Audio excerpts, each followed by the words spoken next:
عليكم ورحمة الله وبركاته. Waalaikumsalam. بسم الله والحمد لله والصلاة والسلام على رسول الله سيدنا محمد بن عبد الله وعلى آله وصحبه ومن تبعهم إلى يوم القيامة. أما بعد، والفاتحة إلى حضرة النبي مصطفى رسول الله صلى الله عليه وسلم.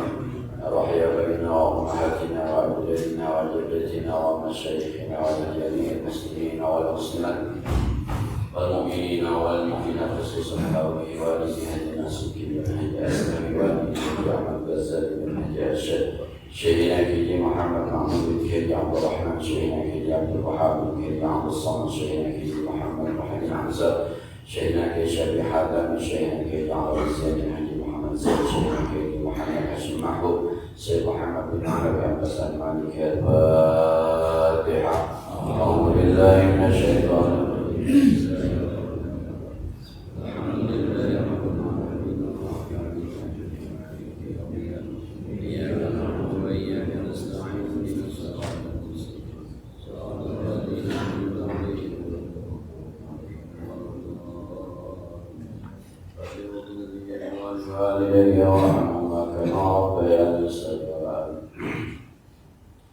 Bismillahirrahmanirrahim. Qala al-mu'allif rahimahullahu ta'ala wa adama an-naf'a bihi wa bi'ulumihi bid-darin amin. Bismillahirrahmanirrahim. Laula mayadinan nufus ma tahaqqaqa sirus sa'il.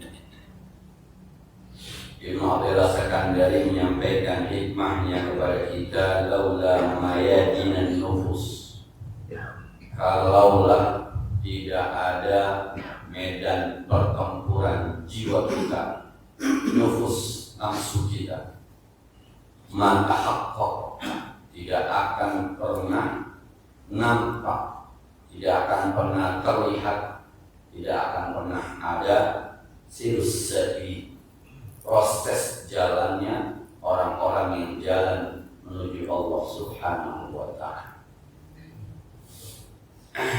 Dalam kajian hikam kita ini, tujuan terakhir adalah bagaimana jiwa kita atau kita secara utuh itu sampai kepada zat Allah Subhanahu wa ta'ala. Pemahaman sederhananya barangkali ketika kita bilang sampai kepada Allah, ketika Allah perintahkan sesuatu, kita mau di awal melaksanakannya, kemudian meningkat pada menyukainya, kemudian meningkat kepada merasakan nikmatnya. Ambil contoh misalnya, kita diminta untuk sholat subuh. Kita melaksanakannya berjamaah, kemudian lama-lama kita mencintainya sampai kita membenci kalau kita sholat subuh tidak berjamaah, dan lama-lama ada rasa di badan kita kenikmatan subuh berjamaah. Ketika pada satu titik menikmati sholat subuh berjamaah, mudah-mudahan itu yang dimaksud kita sudah sampai kepada Allah. Ketika Allah meminta kita untuk membaca Al-Quran, Allah sampaikan maslahah mansusahnya, wa nunazzilu minal Qur'ani ma huwa shifaa'un wa rahmah. Tidaklah kami turunkan Al-Quran kecuali Al-Quran akan menjadi obat bagi kalian, dan Al-Quran adalah sumber kasih sayang buat kalian. Pertama kita laksanakan, kita membacanya, kemudian kita mencintai bacaan kita terhadap Al-Quran sampai kita jadikan wiridan. Habis subuh harus 1 juz, habis duha harus 1 juz, habis dhuhr harus 1 juz, habis asar harus 1 juz, habis maghrib harus 1 juz, habis isya harus 1 juz. Lama-lama kita menikmatinya, dan lama-lama kita merasakannya. Ternyata para puyang, sakit paru-paru, batuk-batuk di bagian Al-Quran sembuh. Pada titik ini kita sudah sampai kepada Allah. Kita diminta untuk tahajud. Allah menyampaikan asa ayyab'atsaka rabbuka maqaman mahmud. Kalau Anda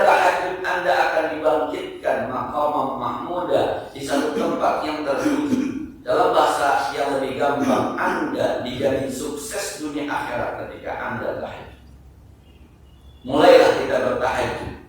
Dari mulai berat kita, pemaksaan kita, rutinitas kita, mencintai kita, menikmati kita, dan di badan kita terasa ternyata bisnis kita, ternyata ngajar kita, ternyata kerja kita, ternyata anak kita sukses dibantu dengan tahajud kita.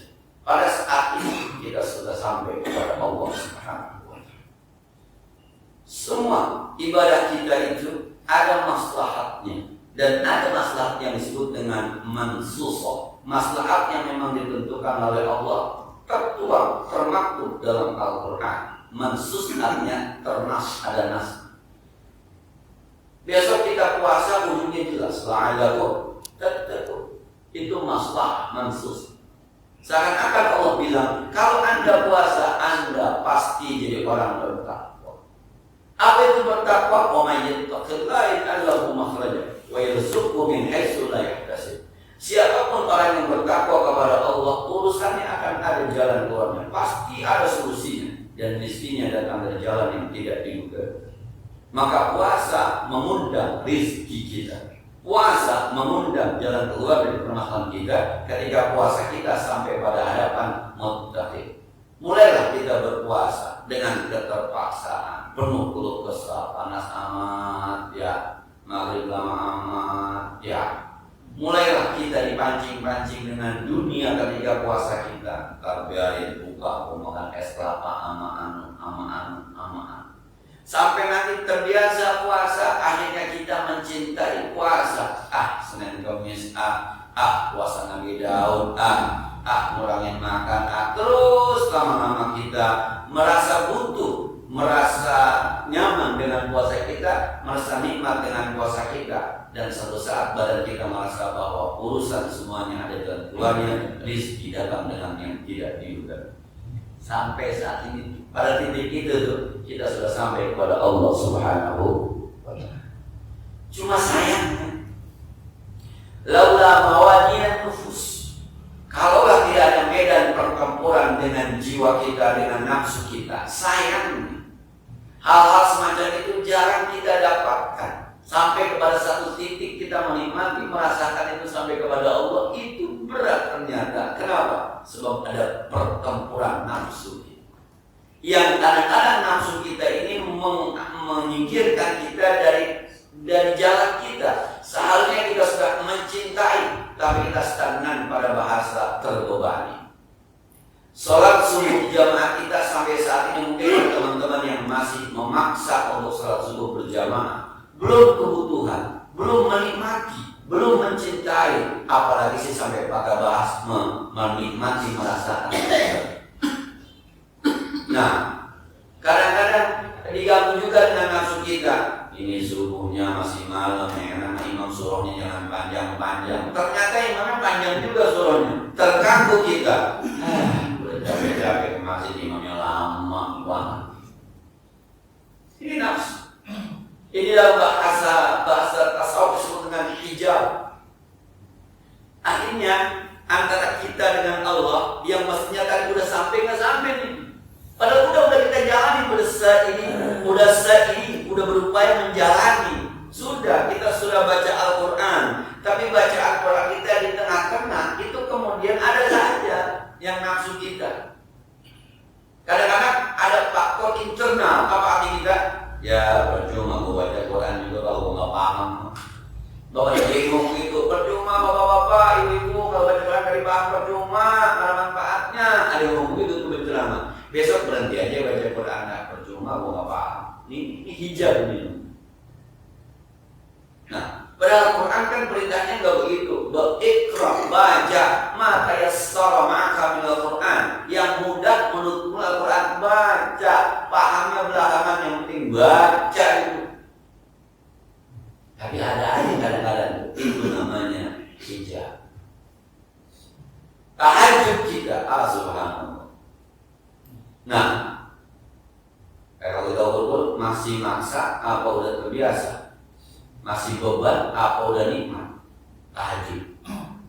Ada yang jawab, saya belum pernah sama Ustaz. Dari kok itu? Berarti belum mulai kan? Belum sairin. Yang udah sairin aja, kadang-kadang udah mulai jalan tuh kagak nyampe nyampe. Kenapa nggak nyampe? Sebab itu setannya kadang-kadang itu ada aja segala rapat RT lah bubar pakai jam 12. Akhirnya tidurnya bablas. Nemenin orang makan lah sampai jam 1. Ngobrol. Akhirnya jangan kata tahajud subuhnya bablas. Nah, ceramah pakai 7 orang. Akhirnya mau ditinggalin kagak enak, mau didengerin rapi jam 2, tidur jam setengah 3, bablas. Itu namanya hijab. Pertempuran itu tuh harus ada pertempuran di situ. Kalau nggak ada pertempuran, orang akan sampai semua kepada Allah. Yang dilihat itu tuh pertempuran itu. Syekh Muhammad Ramadan Al-Buti almarhum itu pernah menyampaikan begini. Saya di dalam semua majlis pernah ada acara baca Al-Quran. Ketika seorang qari baca Al-Quran, itu ada orang yang mendengarkan, ada orang yang menangis, ada orang yang geleng-geleng kepala, tapi ada juga orang yang ngobrol satu dengan lain. Itu tingkatan hijab berbeda. Ada yang mendengar kemudian tertunduk sambil menangis. Wah, ini luar biasa. Bila kulihat ayat uzadakum imana wa ala rabbihim yatawakkalun. Dibacakan Al-Quran semakin bertambah iman. Tapi ada orang yang hanya tertunduk saja karena dia mungkin nggak paham, tapi dia melihat ini kalam Allah, saya harus hormati. Wa idza quri'a al-Qur'an fastami'u lahu wa ansitu. Udah mulai jalan ini orang. Walaupun belum sampai tahapan merasakan, tapi selesai ini masih ada hijab itu. Tapi di belakang masih ada yang ngobrol juga. Di pojokan masih orang kan ngobrolnya dengan, oh ini luar biasa ini, saya ini belum ini terhijab. Pertempuran inilah yang luar biasa. Jadi yang menyebabkan kita tidak mampu, belum mampu dan belum sampai merasakan maslahah mansusoh. Apa yang sudah digariskan oleh Allah Subhanahu wa Ta'ala adalah nafsu kita, dan itu biasanya hubungannya dengan urusan dunia. Nah, tadi ayat ini dibacakan oleh guru kita. Manusia maunya buru-buru aja. Sampai mohon maaf Rasulullah itu sampai ditegur oleh Allah Subhanahu wa Ta'ala, udah ta'jal, jangan buru-buru. Ketika turun wahyu, Nabi pengen ngapal yuk. Udah ta'jal di sana kali ta'jal lebih. Jangan buru-buru hari di sana kali ta'jal lebih. Inna 'alaina jam'ahu wa qur'anahu wa idza qara'nahu fattabi' qur'ana summa 'alaina bayan. Jangan buru-buru. Entar juga Allah kasih, jangan buru-buru. Emang manusia khalaqal insan min ajal, maunya buru-buru. Ada yang pengen buru-buru kaya, akhirnya menghalalkan segala cara. Nah ini dia. Ada yang pengen buru-buru terkenal, ada yang ikut audisi, dan akhirnya yaitu dalam tanda petik itu halal haram kelihatan awal tabrak aja karena pengen buru-buru. Ada yang pengen buru-buru jadi ustaz, jadi kiai, mana-mana udah pakai gamis, pakai sorban, pengen buru-buru, itu hijab itu. Ada yang buru-buru, yang pengen buru-buru nikah, salah apa kadang-kadang. Pengen buru-buru nikah, akhirnya anak orang ya, bermasalah juga. Ada yang pengen buru-buru tua, tapi ada juga. Yang tua dia pengen ogah, tua pengen muda lagi. Dia pengen buru-buru itu. Yang buru-buru mati dan reda, Pak. Nggak baik juga. Yang susah pengen buru-buru mati, akhirnya bunuh diri. Ya, yang kerja pengen buru-buru kaya, akhirnya korupsi. Nah, yang ngaji pengen buru-buru jadi ustaz, akhirnya sombong. Udah gak yang beres sudah. Nah inilah yang namanya nafsu, ini namanya hijab. Selama, maka ulama-ulama tasawuf itu kalau mengajarkan kepada kita, yang pertama apa kalau spesifik gitu ya, step-stepnya itu. Anda puasa, disuruh puasa dulu, perbanyak puasa. Untuk menghilangkan apa ini? Nafsu dunia bernama makan. Jadi besok-besok kalau sudah biasa puasa sunnah, teman-teman yang udah profesional puasa, hari Senin, hari Kamis, atau puasa Nabi Daud, itu nyautnya nyantai aja Pak, nggak pakai masak. Teman-teman yang udah pada biasa puasa Senin Kamis, yang udah pada puasa Nabi Daud, pernah nggak nyawa tuh diseksa pakai masak Indomie, pakai nyentuh kopi, nambah, nyambel, nggak. Dia bangun, biasa jam 3, dia mandi, dia tahajud, kira-kira subuh kurang setengah jam, masak aja air, bikin aja teh, yang kopi, hidup aja. Kadang-kadang air kopi doang, ada apa nih makan aja, pakai keripik jadi, pakai biskuit jadi, kadang-kadang siapin roti doang tuh jadi, kuat sampai maghrib, kuat. Maghrib buka puasanya nambah, enggak, beli bakmi, enggak. Ketika buka puasa, teh manis sama gorengan satu, toge masuk ke tahu. Makan tuh. Habis itu selesai sembahyang maghrib. Habis maghrib buru-buru ayo pengen makan. Enggak, sanggup sedikit. Habis maghrib baru makan. Nambah? Enggak. Oh, puasa kena diajarkan. Anda itu hidup bukan karena makan, Anda itu hidup karena niat. Besoknya udah nggak menghina dengan makanan orang, udah nggak sombong dengan makanan pribadi. Kapan-kapan tahlil, besok kau pulang, dapat sumur gede banget ternyata langkuas.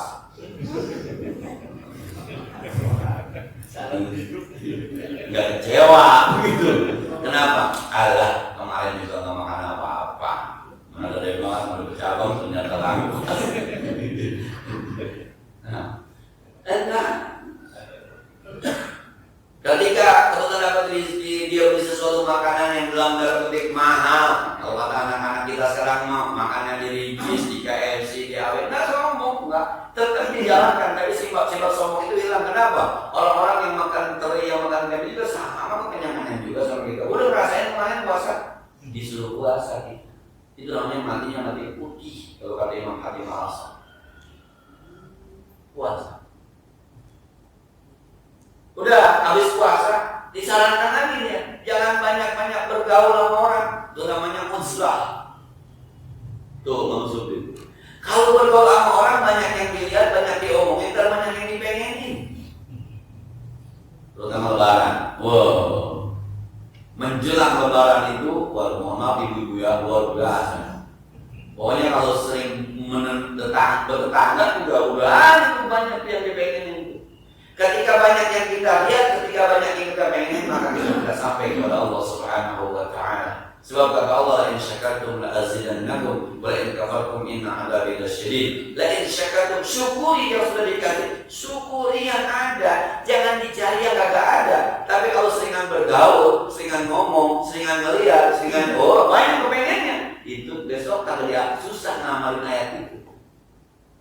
Ini bukan gak boleh bergaul, bukan. Ini dari step langkah-langkahnya.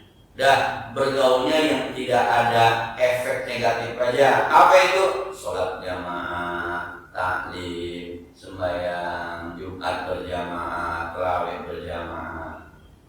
Kalau udah bicara ngobrol-ngobrol, udah ke bawah. Ini ngomong politik kita. Pengen maki-maki orang dulu, kita rasanya ini kalau ngomongin politik rasanya gitu. Subhanallah. Mau nggak mau ke bawah, karena ke bawah kan hati kita ada yang kita suka, ada yang kita kagak suka. Itu juga ijab dan selalu terbawa. Nah, tenaga rame orang saya pikir jengkang, tenaga rame. Jadi kita ngomong, subhanallah. Ini hijab. Cari puasa bergaul. Nanti lama-lama diminta kita untuk terbiasa dihina sama orang. Caranya bagaimana?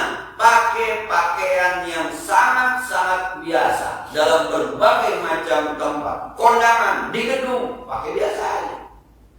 Orang ngomongin kan? Nah, kalau saya kondangan di gedung nih pakai gamis semacam ini nih. Orang akan bilang, saya kagak bisa nempatin di mana ya. Kondangan pakai gamis. Kayak batik gitu. Orang ngomong tuh. Terus kalau saya pakai gamis, dosa nggak? Enggak ada dosa. Tapi lama-lama kita akan terbiasa diomongin orang.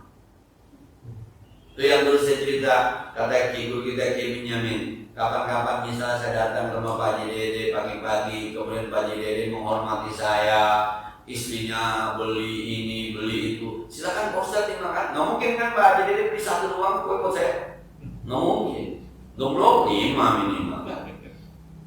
Nah, bisa 3 model tuh, 5, 15. Yang saya makan berapa? 1. Ntar pulang bilang, Pak Haji Dede boleh dibungkus nggak tuh? Sisanya. Salah nggak kalau saya minta dibungkus? Enggak, orang jadi saya kok. Tapi bakal jadi omongan nih. Bakal jadi omongan. Silakan Pak Ustadz, saya makan 1. Pak Haji Dede kalau dibungkus dah sisanya. Supaya niat Pak Haji Dede kesampaian niatin saya semua. Entar pulang saya jalan, lihat aja siapa orang-orang yang buat kita layak buat dibagi. Ketemu orang, ibu buat ngopi, Pak buat ngopi, Nica buat ngeteh. Itu halal, itu benar. Tapi itu latihan, nanti kita akan diomongin orang. Jangan sering-sering mengundang Ustaz mulai ke rumah lu. Habis lah. Nah, pembiasaan semacam itu tuh terlawan nafsu kita. Itu merendahkan nafsu kita. Besok-besok dihina orang, biasa. Besok-besok lapar karena puasa, biasa. Nah, besok-besok ditinggalkan orang gak demen sama kita, biasa dalam usaha kita. Nah, saat itu yang kita butuhkan cuma Allah. Lapar, saya minta sama Allah. Dihina orang bodoh, saya yang penting mulia di hadapan Allah. Cuma ketika proses sairinya, ketika proses jalan ini nafsu itu luar biasa melawan Subhan. Saya termasuk yang dalam tanda petik berat amat godaan yang luar biasa. Itu godaan dunia ya. Godaan dunia itu luar biasa, subhanallah. Kadang-kadang juga nah, jadi sekali lagi harus ada medan pertempuran untuk sampai kepada Allah Subhanahu wa ta'ala. Orang yang ingin merasakan sholat nikah tapi tidak mau bertempur, nggak akan sampai sholat itu. Nah, sebab ayatnya qad aflahal mu'minuna alladzina hum an sholatihim khashi'un. Beruntunglah orang-orang mukmin yang sholatnya khusyuk. Yang sholatnya khusyuk. Pada sampai sholat khusyuk itu harus berjuang. Selama di otak kita masih ada, mohon maaf ya, kerjaan dunia. Saya sebagai guru masih mikirin murid, mikirin bangunan sekolahan. Bapak-bapak sebagai pembisnis masih mikirin target ke depan. Bapak-bapak sebagai pegawai pekerja masih mikirin. Maka ketika sholat, Allahu Akbar. Jangan harap itu kagak datang. Pasti datang nanti sholat. Nah, bagi yang berantem sama bininya, istri yang lagi cemburu sama suaminya sholat, ya dunia. Padahal kalimatnya sudah dibuat dengan kalimat Allahu Akbar, Allah yang maha segala-galanya. Bini kecil, laki kecil, nah bisnis kecil, bangunan sekolah kecil, sebab udah digali tuh, udah diprotek betul. Set Allahu Akbar. Masih masuk dari pagi kan? Masuk, ternyata ini gak bisa diprotek, ini tembus juga. Ada hackernya. Hackernya dunia. Tuhan. Jadi sekali yang nafsu subhanallah. Nafsu sama makan juga kadang-kadang nggak enak makan nasi uduk situ mah. No, yang enak sesono. Itu menjengkol yang keras. Beli kagak menghina masalah orang. Beli kagak nasi uduk orang jadinya. Jangan ambil sate di situ. Itu mau kambing yang tua. Oh, kambing yang muda. Yang dagang juga muda, mulai. Allah. Bagaimana mau sampai dia? Memang harus ada pertempuran. Dan kalau Anda mau menang pertempuran itu, ya dunia. Nah, ya saya kadang-kadang pantas Rasulullah SAW setelah menempuh masih kecil, mohon maaf ya, susah, lahir yatim, 6 tahun yatim piatu, 8 tahun gak punya engkong, hidup sama pamannya susah, kerjanya mengembalakan kami orang-orang Quraisy. hidupnya ditempa dengan kesusahan dan kesulitan. Maka ketika 40 tahun diturunkan wahyu, dihina orang biasa, dimusuhin orang biasa. Syekh dulu ketika ada embargo ekonomi 3 tahun kalau makan biasa. Orang kok biasa hidup susah. Subhanallah. Ini memang ada pertempuran. Sakitnya berat amat ya emang berat. Saya punya teman gitu yang pernah cerita. Saat saya katanya baru Ustaz tahu yang jadi orang muda susah amat Ustaz ya. Dulu dia kerjanya di Pulau Batam apa mana itu? Orang main judi di mana? Gitu ya.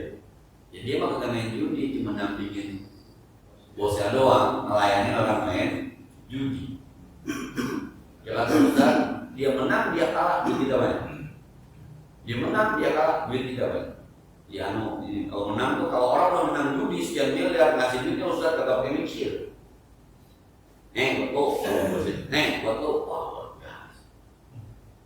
Saya tahu itu dosa Ustaz, saya tobat, saya pulang, saya jadi orang benar susah,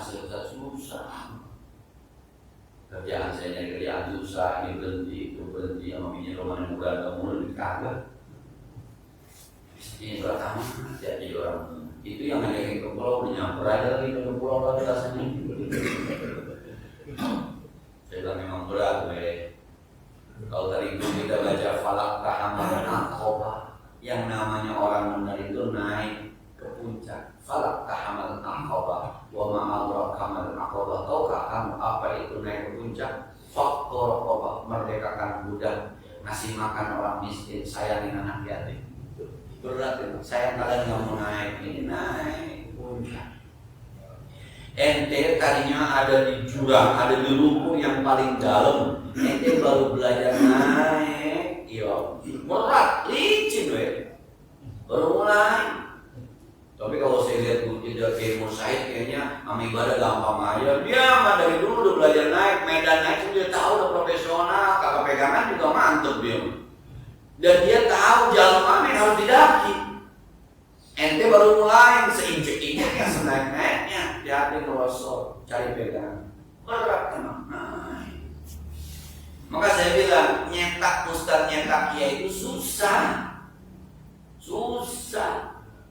Karena naik. Coba nyetak preman Pak, kagak ada sekolahnya juga jadi. Iya. Mau bikin anak soleh itu udah di sekolahin, udah disuruh ngaji, udah di pesantrenin, suruh ngapal Quran, gurunya nggak tanggung-tanggung. Yang paling gede kita panggilin tuh ngapal Quran sama biangnya, Ustaz Yusuf Mansur, tuh muhasabah sama biangnya, tuh muhasabah. Tetap aja Pak kalau beda. Itu karena naik. Coba nyetak orang atau bener Pak, gampang banget, jangan sekolah, jangan ngaji, nggak ada biayanya. Jadi Pak, ada yang kagak gila kereta, paling kagak. Jadi, karena orang turun itu mau sampai kanan, dia berhenti yang gelinding, palak tahamal, atau maka ada medan pertempuran. Bahasanya medan pertempuran pasti berderang, pasti mengambil sebuah keputusan. Subhanallah. Saya aja pribadi lagi perang. Saya bilang mohon maaf sekali lagi ini tahadus binimat, tapi emang perang, tapi harus saya ambil keputusan. Saya harus berhenti jadi guru sertifikasi. Saya harus berhenti karena terlalu hal-hal yang dalam tanda petik terlalu banyak yang diakal-akalin. Ya mohon maaf teman-teman guru gitu, mohon maaf. Tapi dengan apa yang saya yakini dengan nggak beres. Nah, saya mau sawar sama teman-teman saya mau berhenti jadi guru sertifikasi. Ada teman bercanda begini, emang apa teman bercanda? Dia mau Ustaz benar, bukan soal benar apa nggak benarnya, tapi rasanya ini nggak beres. Nah, sertifikasi itu Pak 1 bulan hampir 3 juta, turunnya 3 bulan sekali 9 juta. Nah, tapi proses pencairannya itu yang kadang-kadang memang ada data-data yang dalam tanda petik harus dimainkan. Itu hampir semua. Ada kan teman-teman yang habis absen pulang ya, ntar sore absen lagi. Mohon maaf, bukan saya menyalahkan, tapi sekali lagi ini harus mundur. Jadi kadang-kadang ada teman-teman yang absen, ulang lagi, ntar sore lagi. Jadi hari itu dia masuk karena memang harus absen gitu. Tapi kadang aja. Nah, banyak itu Pak, banyak sekali lagi, hampir di seluruh sekolah saya bilang. Mohon maaf sekali lagi. Emang udah begitu model? Karena aturan semacam ini. Teman-teman. Dia bilang ini harus nggak beres, ini harus secara pribadi sih bilang. Tapi pertempuran itu tuh kadang-kadang pertempuran. Kan Pak, kalau kita mikirin duit 9 jutanya berapa? Benar, dunia kan? Kalau kita mikirin duit 9 jutanya, apalagi mau lebaran, itu berat. Itu yang saya bilang, kadang-kadang saya ngerasain memang perjuangan melawan itu tuh luar biasa. Maka dari awal Allah udah tekankan wal akhiratu khairul laka minal ula wal akhiratu khairu wa abqa. Akhirat jauh lebih baik daripada dunia, akhirat lebih baik daripada, udah dibilang itu. Ini protek, cuma tembus juga tuh protek. Nah, Maya ini jadi ada medan-medan pertempuran. Memang harus bertempur. Jadi kalau ada yang berat amat, jadi benar itu berat. Nanti sampai kepada Allah. Nah, kalau sampai kepada Allah, wa may yattaqillah yaj'al lahu makhraja wa yarzuqhu min haitsu yahtasib. Wa may yatawakkal 'ala Allah fa huwa hasbuh. Siapapun yang bertawakal kepada Allah, Allah cukupi. Allah yang nyukupin. Enggak usah lu pada begitu-begitu. Enggak usah capek-capek, entar Allah yang nyukupin. Allah yang nyukupin. Siapa yang ngomong? Allah. Siapa yang menjamin? Allah. Maka dari kita bihi bukan Syed Rawatan Al-Dubi itu pernah cerita. Dulu dia bilang, orang tua saya pernah cerita, masih lupa di mana ada seorang yang hijrah. Orang yang hijrah ke Rawabuaya sini, Rawabuaya rajin sholatnya, soleh. Maka imam sampai kenal orang rajin sholat, setelahnya akhirnya pengen sama imam, minta maaf anak muda ini siapa? Saya si anu, tinggal di mana? Enggak, saya nggak tinggal di mana-mana karena saya tinggal di aja di masjid. Loh, makan dari mana? Allah yang ngasih saya. Luar biasa.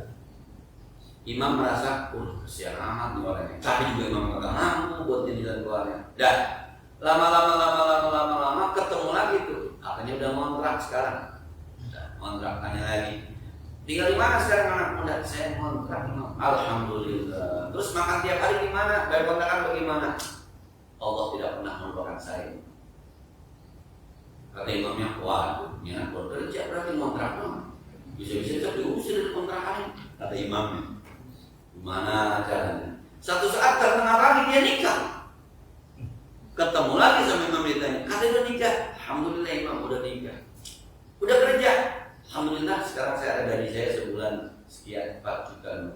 Kata imam, alhamdulillah saya sekarang tenang, sudah tidak mikirin Anda lagi. Anak muda kaget, kata anak muda, iya imam, sepertinya saya harus mengkodok sholat saya yang berjamaah kepada Anda. Saya pernah berjamaah sama Anda, tapi kalau Anda semacam ini saya harus kodok sholat saya. Kenapa?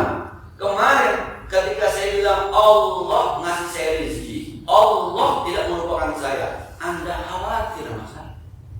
Tapi ketika saya bilang saya dapat gaji, Anda tenang. Kok Anda lebih tenang dengan jaminan manusia dibanding jaminan Allah?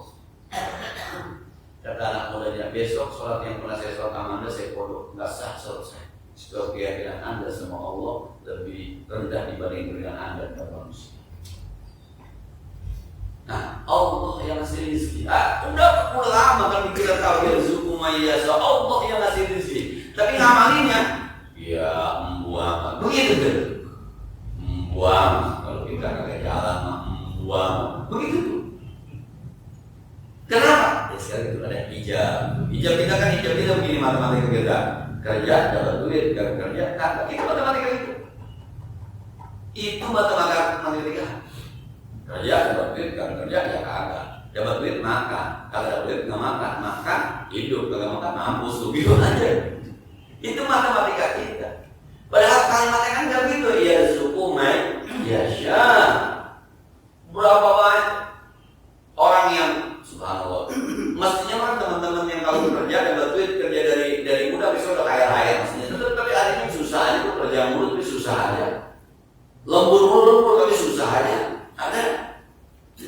Ada yang duduk-duduk doang. Yang saya cerita seorang ulama pagi-pagi ke punya duit ini minta belanja.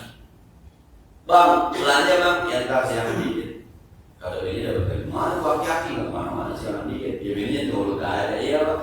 Itu yang saya bilang lagi duduk di depan tiba-tiba ada yang datang bawa bayi. Kiai, cucu saya baru lahir. Kiai mohon ditahnik. Ini korbannya Kiai 1 dus. Mana korbannya ini? Udah disedekah. Taruh di bibirnya, taruh di gigi, 3 biji, dari rumah PPR di bibirnya ya. Emaknya suruh makan emaknya biar susunya nanti buat amin dia pulang. Dia amplop dia, korma dapat setus. Dia amplop, bang Neng, ya bang, ini buat belanja. Jangan lihat tuh, kasih aja bibirnya semua. Emang jajan tersiap, kasih aja. Ini nama kopi, ini ada korma. Korma dari mana bang? Kopi, punya tanya. Kalau saya nggak kepo, 3 hari bininya nggak minta uang belanja, tertelan itu yang minta belanja. Dan saya nggak minta uang belanja, masih ada pak? Yang mana? Yang mana mas? Bang berapa duit 2 juta? Lah banget. Ngomong-ngomong udah. Coba cerita Imam Syafi'i dengan Imam Malik udah banyak tuh. Itu kan Imam yang memperdebatkan antara kiai ada di sini. Kata Imam Syafi'i, kudu kerja dulu berarti kata Imam Malik, kamu enggak. Berangkat Imam Syafi'i, ada orang yang ngangkutin anggur kesusahan dibantuin Imam Syafi'i. Imam Syafi'i bagi sekantong anggur. Tuh, kata Imam Syafi'i, kerja dulu baru ada. Datang Imam Malik, tuh, guru, Imam Malik, guru. Saya dapat anggur gara-gara saya kerja. Yuk kita makan berdua. Kata Imam Malik, saya juga kemana-mana tadi dapat anggur dulu jadi. Ini yang satu kelihatan. Min dapat yang fir'ad illa Allah rizquha. Kita bagaimana mau sampai situ kalau hijabnya masih terlalu besar? Ini kan undang-undangnya begini, undang-undangnya apapun yang melaka di muka bumi dijamin oleh Allah undang-undangnya. Tapi untuk sampai kemarin mempercayai ini, meyakini ini, ada hijab gitu. Hijab kita udah itu mana? Semua hitungan ekonomi begini, ekonomi begini, ada ekonomi subhanallah. Maka kalau saya bersama begitu, presiden yang bakal jadi besok udah ditentukan oleh Allah. Ayatnya jelas, Qulillahumma malikal mulki tu'til mulka man tasya' wa tanzi'ul mulka mimman tasya'. Allah berikan kekuasaan kepada yang Allah kehendaki. Allah cabut kekuasaan yang Allah kehendaki. Sudah ditentukan, udah jadi. Cuma masalahnya kan kita, Allah mau lihat pada posisi yang mana. Itu aja. Mau jadi siapa kayak lu bela yang mana? Itu aja. Itu yang mudah sama Allah Subhanahu wa ta'ala. Jadi mau saya ribut-ribut. Yang berjuang saja. Mau bela yang 1, bela 2, silahkan. Yang dilihat sama Allah itu berjuangnya. Lu pada posisi yang mana? Imma syakira wa imma syakura. Apa pada posisi yang syukur? Apa posisi yang kafir? Soal nanti ujungnya udah ditentukan oleh Allah Subhanahu wa ta'ala. Bukan berarti begini. Ya, udah ditentukan ya udah aja lah. Bukan begitu, bukan. Sekali lagi hijabnya juga ada. Akhirnya karena hijabnya kita lupa dengan ayat ini, kita merasa boleh menghina yang ini, kita merasa boleh menghina yang ini. Ini kan hijab namanya, mempercayai ayat. Tapi memang harus ada perjuangan, namanya juga mayani. Sama-sama deh, saya dan kita semua di dalam dunia saya saja, dunia keustadaan katanya itu luar biasa. Namanya hijab itu luar biasa. Kita kadang-kadang juga merasa ya Allah, padahal gue yang ngajari ini, padahal gue yang paham di ilmunya. Tapi kadang-kadang kita juga yang tidak mempercayai. Apalagi orang lain.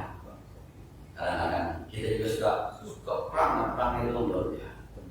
Nah, saya kira ini barangkali kajian kita bagi hari ini. InsyaAllah ada manfaatnya sebagaimana biasa barangkali untuk kita diskusikan dengan kita.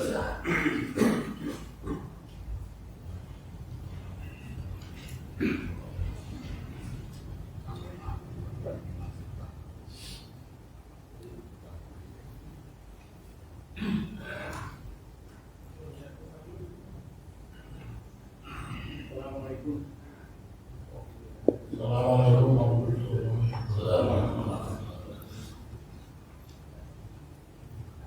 Begini Ustaz, saya ada sedikit kalau ini pribadi saya.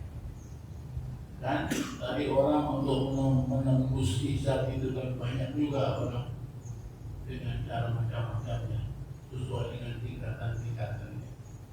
Tapi di ujungnya itu saya sudah lihat orang, ya saya hanya ingin melihat wajah Allah. Satu lagi, tidak, saya hanya ingin menyatu dengan Allah. Padahal Allah kan janjikan, kalau you lakukan ini loh surgaku. Kok kenapa? Kok ini orang ngeyel? Kenapa dia mau lihat wajahku? Padahal kalau you lakukan ini, inilah surga yang kamu tidak bisa dapatkan di dunia ini. Nah, apakah pengertian dari melihat wajah Allah itu suatu pengertian abstrak yang mungkin mempunyai pengertian yang lebih dari itu, bukan sekedar melihat wajahnya? Mohon penjelasan. Nah, kenikmatan surga yang paling indah itu ketika kita bisa bertemu dengan Allah. Dan itu ada di surga. Maka tadi ayat dibacakan sama kita, wujuhu yawma idzin nadhirah ila rabbiha nadhirah. Wajah-wajah mereka saat itu di surga berseri-seri sebab mereka memandang kepada wajah Tuhan. Di surah Yasin, salamun qawlan min rabbir rahim. Ketika mereka di surga, Allah menyapa dengan bahasa salam, salam, welcome, welcome. Qawlan itu ucapan min rabbir rahim, dari Allah Tuhan yang Maha Mulia. Jadi betul. Jadi itu tidak ada yang bertentangan. Ketika orang bilang pengen masuk surga, itu level 1. Gitu. Itu KW-nya gitu. Itu bertingkatan. Gue mau ibadah pengen masuk surga, tapi dia bilang gue bukan mau surga doang, gue pengen ketemu Allah. Nah, dan ketemu Allah itu adanya di surga. Satu saat Rasulullah ada bulan purnama, kata Rasulullah SAW, nanti kamu akan memandang Tuhanmu di surga seperti kalian memandang bulan purnama. Tidak ada yang berdesakan.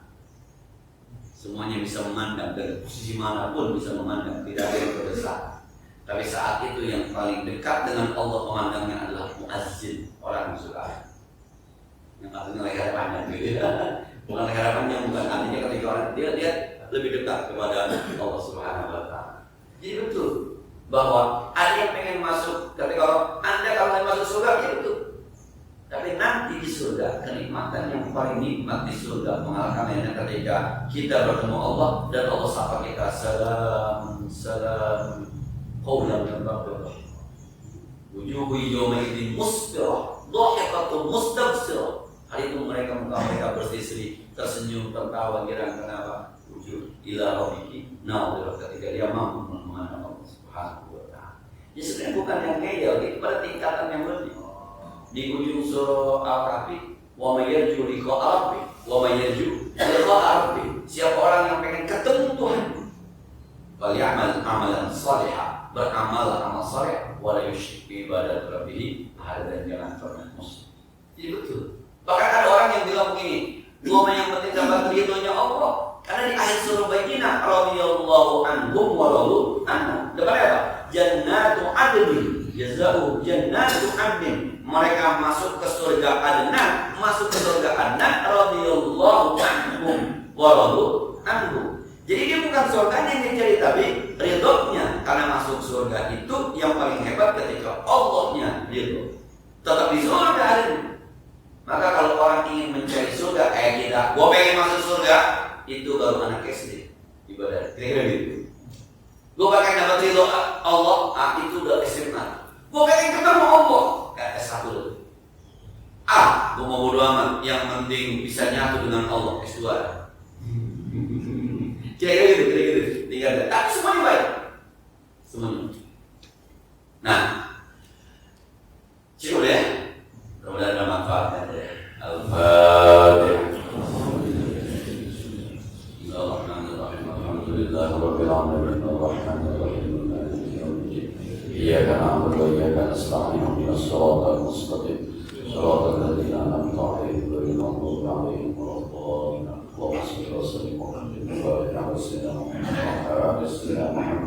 اللهم ارزقنا حبك اللهم ارزقنا حبك اللهم ارزقنا حبك وحب من ينفعنا حبه عنك وحب كل عمل يقربنا اليك اللهم كما بلغتنا رجب فبلغنا شعبا ورمضان بصحة وعافية وسعة رزق اللهم صل جسدنا في رمضان وقوي عبدنا في رمضان وخلص عملنا في رمضان يا ذا الجلال والإكرام وصلى الله على سيدنا محمد وعلى آله وصحبه وسلم والحمد لله رب العالمين. السلام عليكم ورحمة الله وبركاته.